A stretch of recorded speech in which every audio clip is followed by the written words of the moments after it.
Уважаемые абитуриенты, я рада приветствовать вас из стен нашего университета. А, Давайте для начала познакомимся. Меня зовут Шанина Юлия Александровна. Я кандидат филологических наук, доцент кафедры доцент кафедры русской литературы БГПУ имени Акмулы. И сегодня наша с вами вот такая виртуальная заочная встреча связана с подготовкой к вступительному испытанию по программе магистратуре «Русский язык и литература в поликультурном пространстве».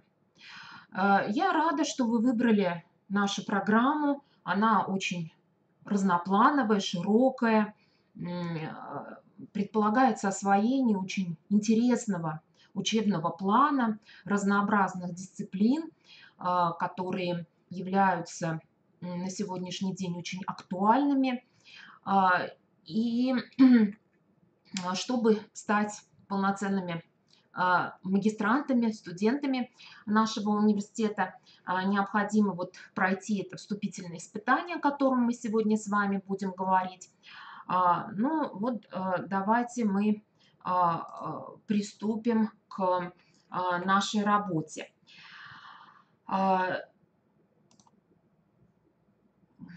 Наша консультация с вами, к сожалению, проходит в таком дистанционном формате, и вы знаете, что и сама программа предполагает использование дистанционного формата обучения, но в смешанном, очном, таком заочном виде.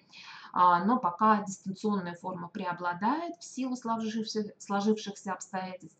Но я надеюсь, что ситуация исправится, и мы все-таки с вами встретимся в очном режиме. Но вот пока наша с вами работа протекает в таком виде. Внимательно прослушайте, пожалуйста, консультацию.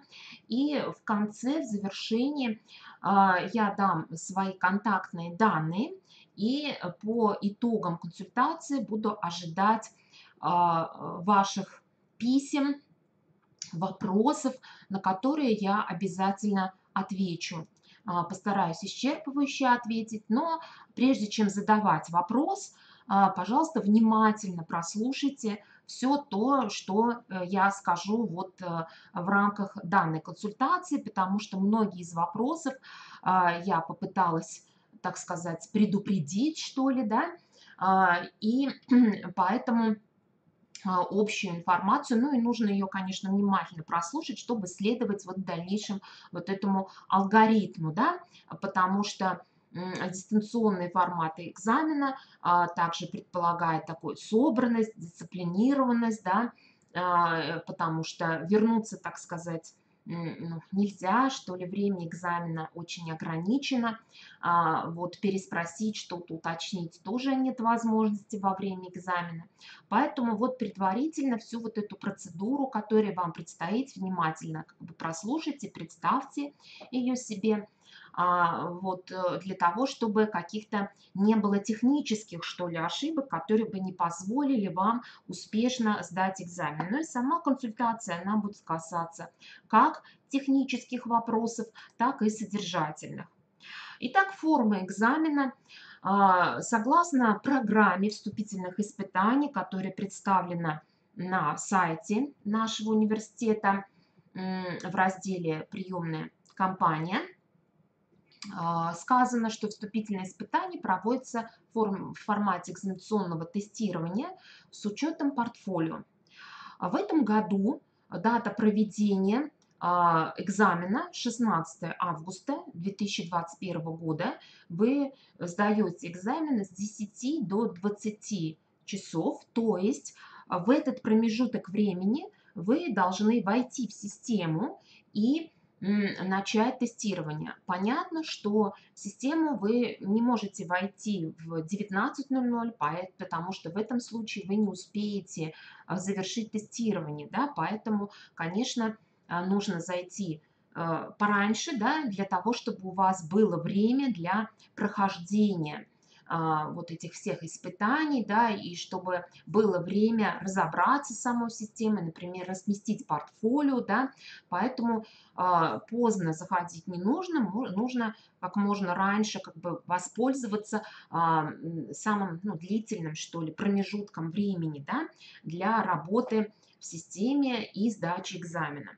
Есть также резервный день, он традиционно дается для сдачи экзамена на случай каких-то непредвиденных обстоятельств, по которым вы вот 16 августа не можете сдать экзамен. Также с 10 до 8 часов.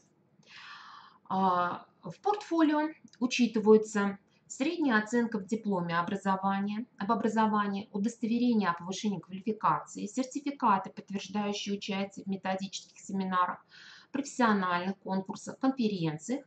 В этом случае можно предоставить либо сертификат, либо программу мероприятия, научные публикации. Они подтверждаются предоставлением тоже сканированных копий и возможно, ссылка, если у вас в Ринце размещена публикация, да, то можно сделать скриншот и приложить его тоже вот к своему портфолио. Либо можно представить справку из редакции о том, что вот статья представлена к публикации и будет в ближайшее время выйдет из печати в ближайшее время. Также методические разработки и другие профессиональные достижения. Но если среди наших абитуриентов есть уже работающие учителя, то, в общем-то, все, думаю, для вас такое знакомое. Ну, бывшим студентам, которые сейчас поступают в магистратуру, тоже новым, я не думаю, здесь что-то является или сложность представляет, потому что каждые полгода студенты подают на повышенную стипендию академическую и тоже собирают вот все эти документы сейчас в электронном виде. Что касается критериев оценивания, значит, по результатам тестирования за каждый правильный ответ вы получаете по 3 балла. Всего в тесте будет 20 заданий тестовых, и в совокупности по результатам тестирования вы можете набрать 60 баллов. Остальные 40 баллов вы набираете, исходя из оценки вашего портфолио. Ну, вот моя рекомендация по предоставлению портфолио – это представление портфолио в качестве единого PDF-файла, то есть лучше все ваши отсканированные документы перевести с помощью конвектора в формат PDF и соединить в один файл. Это будет очень удобно.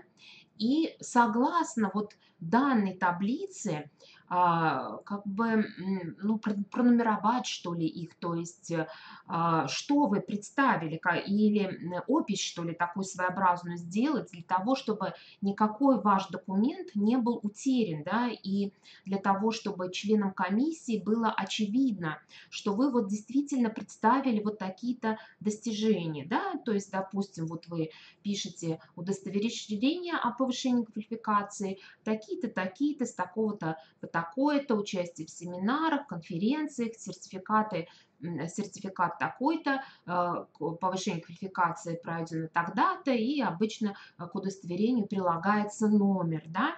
Но сертификат, подтверждающий участие, там указано количество часов, да, место проведения, название программы, дата тоже. Ну и то же самое касается профессиональных конкурсов и конференций, потому что в этом случае вы существенно облегчите работу комиссии, и здесь велика уже вероятность, что ваших документов никто никакой вот не пропустит сертификат, да, потому что у работающих учителей, как правило, это портфолио очень внушительное, да. Вот для наших студентов бывших, возможно, здесь много научных публикаций. Тоже вот, чтобы тоже никакая публикация не потерялась, лучше приложить изначально перечень. И это легко для оценивания, то есть мы знакомимся с перечнем первоначально вашего документов, приложенных с портфолио. Далее к подтверждениям обращаемся для того, чтобы убедиться, что действительно вы имеете все эти достижения, для того, чтобы объективно проставить вот данные баллы. Но баллы зависят от чего? могут зависеть. Но, понятно, средняя оценка в дипломе, мы можем просто оценку, допустим, 4,7 у вас оценка, мы ее умножаем на 2 и получаем 9,4, да, балла из 10-бальной, так сказать, шкалы, да. Если у вас удостоверения о повышении квалификации, понятно, что они более значимы, чем участие в методических семинарах, да. Ну, о конференциях здесь зависит и научной публикации, здесь зависит от статуса, да. Методические разработки, прилагать полностью методические разработки не нужно, да, потому что иначе вы получите очень большой файл. Вам необходимо сделать ссылки на вот эти размещенные, что ли, методические разработки или выходные данные, да, если они у вас вышли в виде ну, учебного пособия, что ли, какого-то, то в этом случае вы можете представить сканированный вариант титульной обложки, выходных данных, да, содержания, вот в таком виде. То есть полностью вот методическую разработку прикладывать не нужно, это получится очень большой файл, и система вам не даст просто его загрузить, да. Поэтому вот помните об этом. Что касается научных публикаций, то, как правило, публикация на 5 где-то страниц, ну, максимум 10 может быть научная публикация. Поэтому в этом случае вы прикладываете полный скан научной статьи, ну и вот в перечне выходные данные. Итак, значит, портфолио вы начинаете тоже со странички. Первая страничка – это такая своеобразная опись, что ли, перечень всех ваших достижений, для того, чтобы мы смогли это более легко, что ли, оценить, да. Ну а дальше уже в едином как бы документе PDF вы представляете все свои достижения единым файлом. Порядок проведения тестового испытания. До экзамена на почту вы получите логин и пароль для входа в систему экзамена. В том случае, если вы не получили накануне экзамена логина и пароля, то вам необходимо проверить папку «Спам» в вашей почте, либо обратиться в приемную комиссию, но если вы корректную дали почту, да, во время регистрации и подачи документов, то, конечно, письмо вы обязательно получите, но прежде чем, значит, обращаться в нашу комиссию, нужно все-таки очень внимательно посмотреть все то, что вам пришло на почту, в том числе и в папке «Спам». Часто мы об этом забываем, и какая-то корреспонденция может таким образом потеряться. Помните, что на экзамен дается как бы вот разовый логин и пароль, да, это не то же самое, что логин и пароль для входа в личный кабинет, и это временный пароль, да, временный пароль. И с этим логином и паролем вы сдаете все экзамены и, собственно, и портфолио. Вот у нас комплексный экзамен, да, тестирование и портфолио. И вы должны будете загрузить. Вы заранее приготовьте все портфолио, да, для того, чтобы вы могли его только уже загрузить в систему. То есть это вот один файл единый, где собраны вот эти все документы.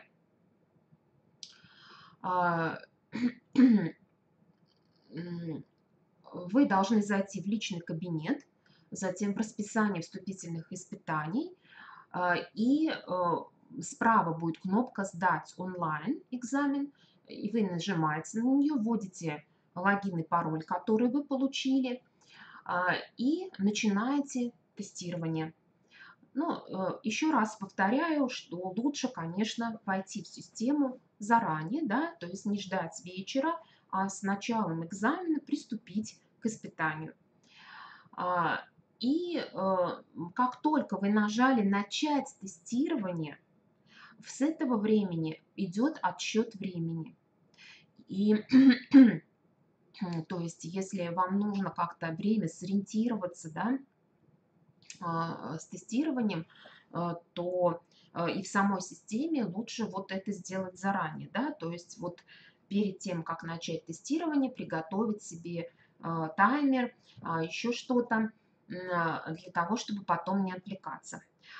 Только одна попытка дается на сдачу теста, вы не сможете пройти тестирование повторно. А, И м, э,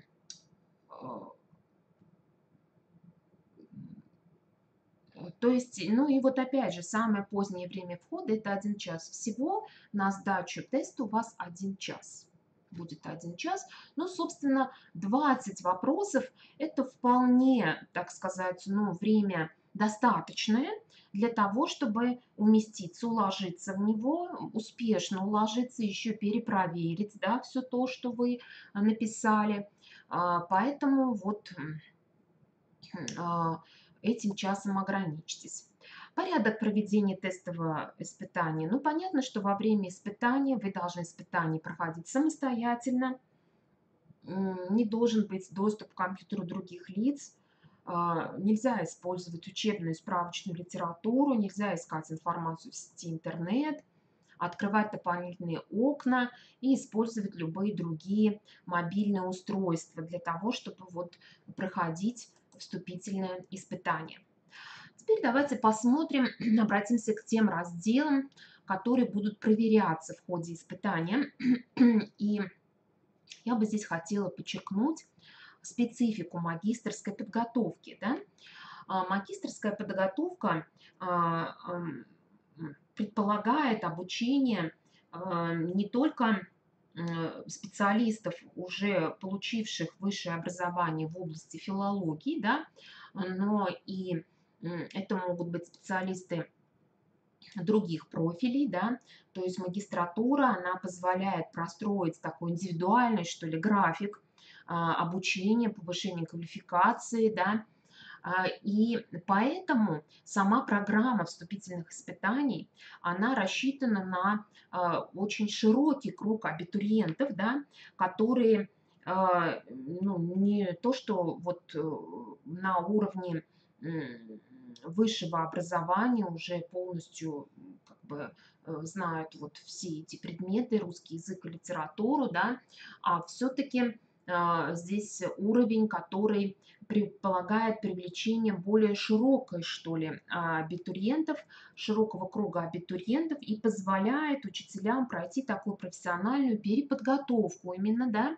в этой области.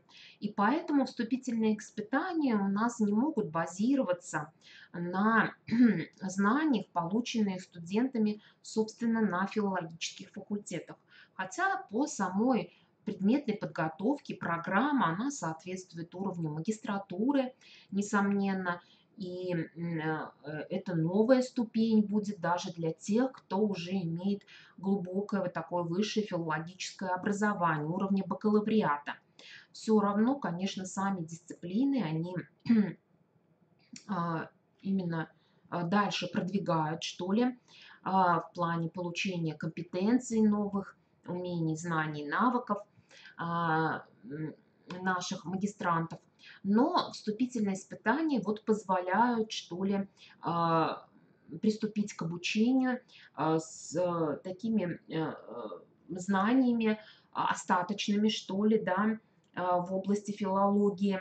Ну и спустя, что ли, годы, да, потому что часто на магистерские программы, особенно на заочные, да, уже поступают коллеги, которые уже имеют значительный педагогический стаж, да, но вот испытывают потребность в повышении квалификации. Ну, собственно, в любой педагогической сфере она постоянно требуется.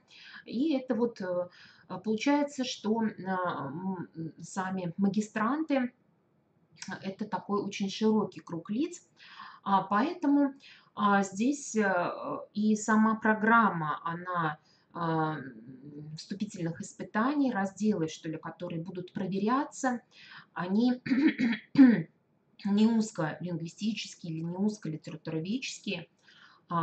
Поступающие в магистратуру должны знать изобразительно-выразительные средства художественного языка, стихотворные размеры, основные литературные направления, роды, жанры литературы, ключевые произведения русской классики. В основном это хрестоматийные тексты, ключевые произведения. Это тексты, которые входят в основном предполагаются в обучении в школьной программе, но, конечно, затрагивают и внеклассные вот эти перечень текстов, да. Но, в общем, эти те тексты, которые принято называть именно хрестоматийными, да.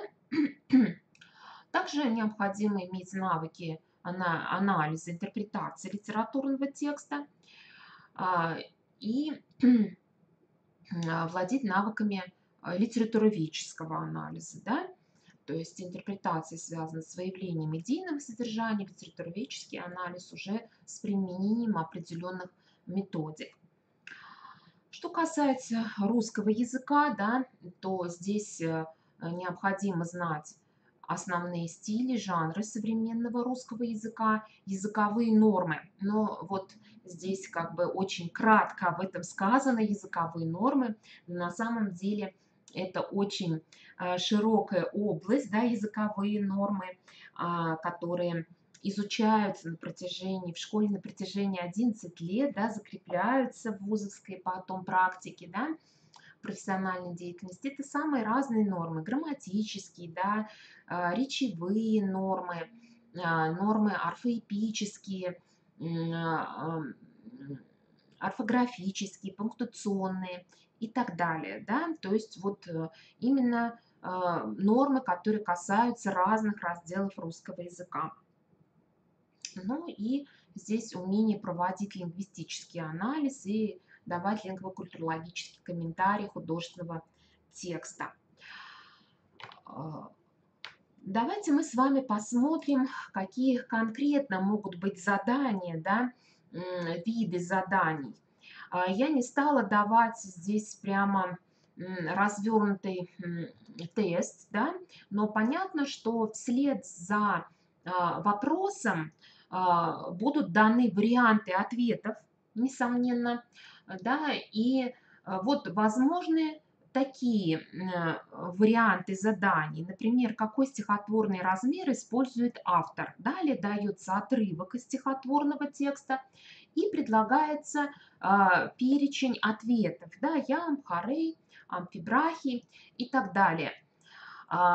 Указывается автор отрывка, да, и, конечно, если это поэзия 20 века, то это может быть подсказкой, да, во многом, какой же это будет стихотворный размер, хотя обольщаться не нужно, да. Конечно, необходимо все-таки провести анализ, да, размера, то есть определить ударные, безударные слоги, да, разделить на стопы и соотнести с определенным стихотворным размером. Далее может быть вопрос, связанный, допустим, ну, с жанровой системой, да, какой термин обозначает жанр поэтического текста, который имеет лироэпический характер, да. Ну, это может быть баллада, да, правильный ответ, но среди вариантов может быть элегия, да, допустим, ода, баллада, ну, 4 варианта у вас будет, и вы не множественный выбор, как правило, вам нужно будет найти только один термин, то есть множественного выбора не будет.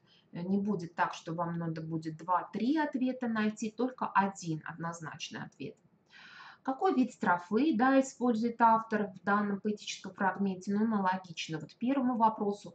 Или на атрибуцию, конечно, тоже будут фрагменты, кому принадлежат данные поэтические строчки. Но те фрагменты из текстов, которые вы получите, они в той или иной степени хрестоматийны, да, вот, и я думаю, что вы сможете в них сориентироваться. Вот, и, а, конечно, еще раз повторяю, это будет тестирование, да, и открытый тест, то есть будет пару вопросов, есть заложено в тесте с открытыми заданиями, где вам нужно будет вписать одно слово. Это будет дано определение, и вам нужно будет назвать вот этот тот или иной термин. И будьте внимательны, не допустите просто орфографической ошибки, да, в том, что вы будете печатать, но эти вопросы единичные, я бы хотела подчеркнуть. Может быть, один вопрос вам такой попадется, а он может даже и не выпасть, потому что вариантов много вопросов, и они системой будут вам выбраны именно для вас, да, отобраны системой.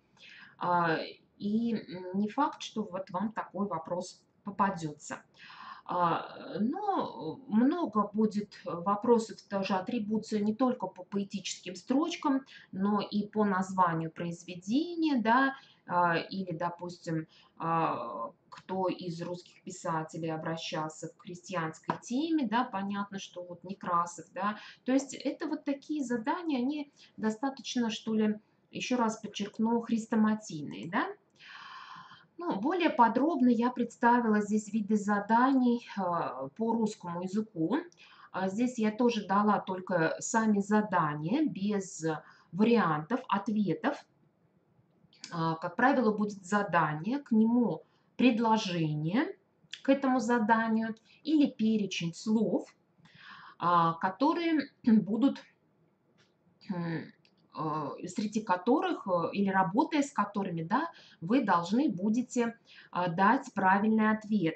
Ну, например, либо вы должны определить вид тропа, да, который использует автор в этом отрывке, либо вы должны будете определить, выделить слово, в котором допущена ошибка орфоэпическая, да, либо грамматическая ошибка, или неверно употреблен пароним, да, то есть вот словари паронимов лучше просмотреть, да, повторить, потому что вот эти языковые нормы тоже будут проверяться.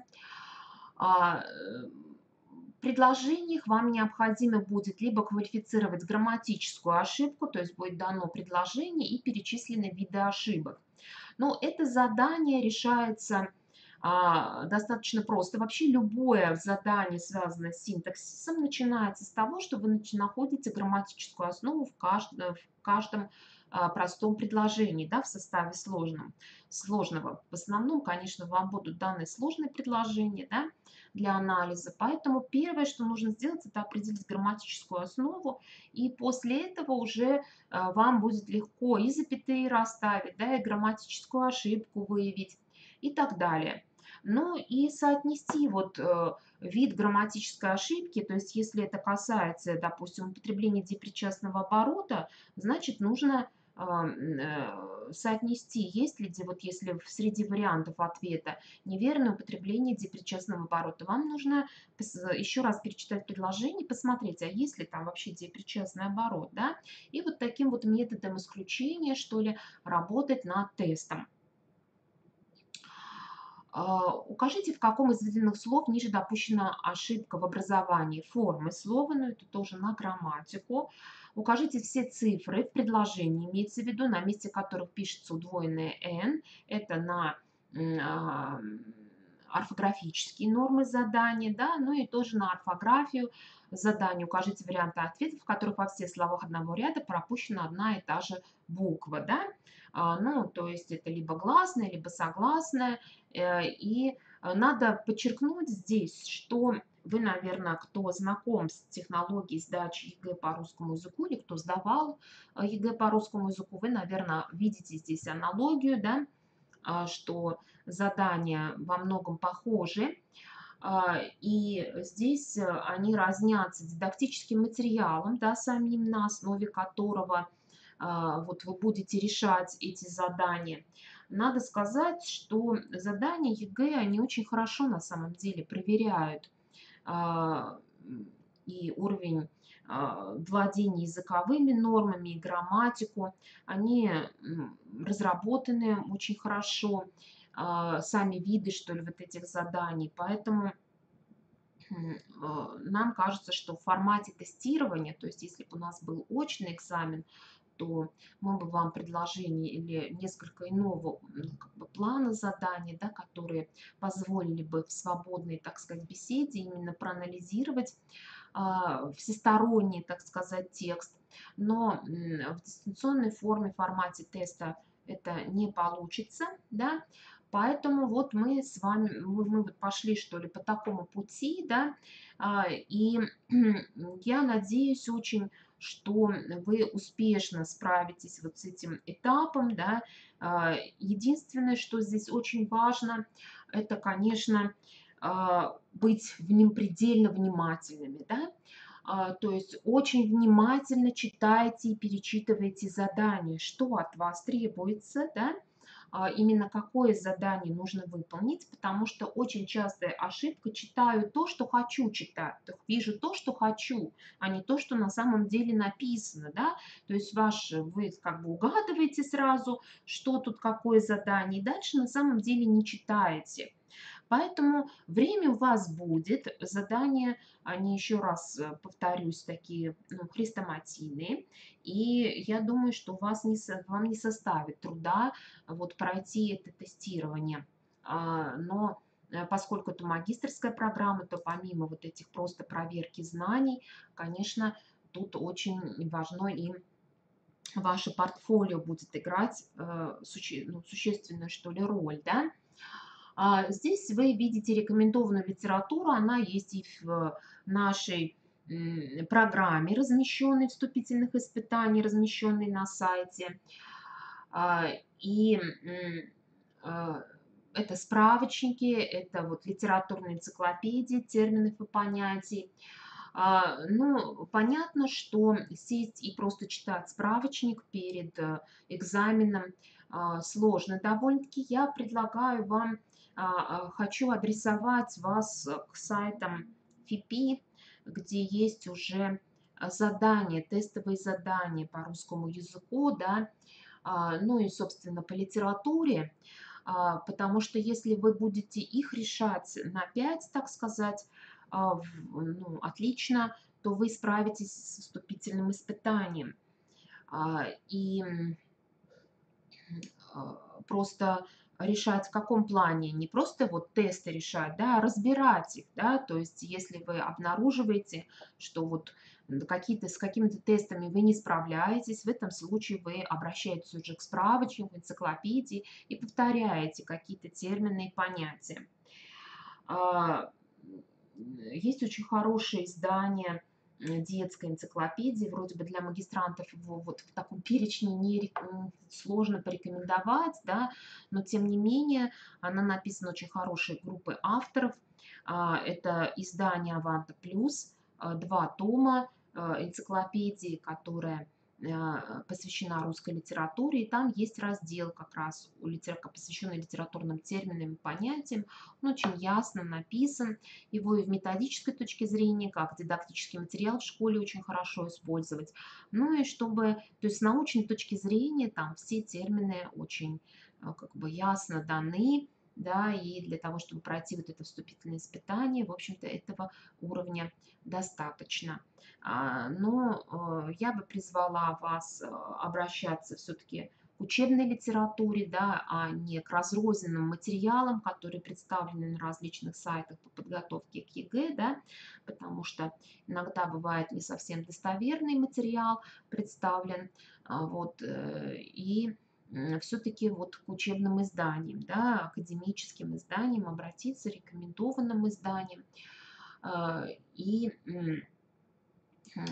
вспомнить основные произведения русской литературы, хрестоматийные, да, историю русской литературы. Ну, собственно говоря, можно взять учебник по истории русской литературы, тоже библиографический словарь, он прекрасный, очень хороший, и им можно, несомненно, воспользоваться, вот этот русский писатели, об отдельных персоналиях почитать, вспомнить. Там он чем хорош? Там перечислены все произведения, да, именно вот такие сведения даны, которые необходимы именно во время тестирования. Ну что же, на этом наша консультация подходит к завершению. Я на последнем вот здесь слайде еще раз даю вам свои данные и жду ваших вопросов по указанному адресу e-mail. Ну, постараюсь на них оперативно ответить на ваши вопросы. Вот до экзамена пишите, но старайтесь как-то вот сформулировать вопросы, да, понятно, четко, потому что вот этот вот формат, если бы мы с вами устно общались, немножечко бы это было по-другому. Но, собственно говоря, по приему мы тоже с вами на связи, да, в связи с приемной кампанией. Поэтому многое уже обсудили. Но все равно какие-то еще дополнительные вопросы, пожалуйста, адресуйте вот на этот e-mail, и я постараюсь на все эти вопросы ответить. Ну что же, на этом наша консультация завершена. Я вам желаю успешного прохождения вступительного испытания. Убеждена, что таких ну, провалов не будет, что вы все экзамен пройдете достаточно успешно для того, чтобы претендовать на места в магистратуре, да, бюджетные. И мы с вами уже встретимся в учебных аудиториях в рамках изучения тех или иных дисциплин. Ну, в общем, всего вам хорошего, успехов!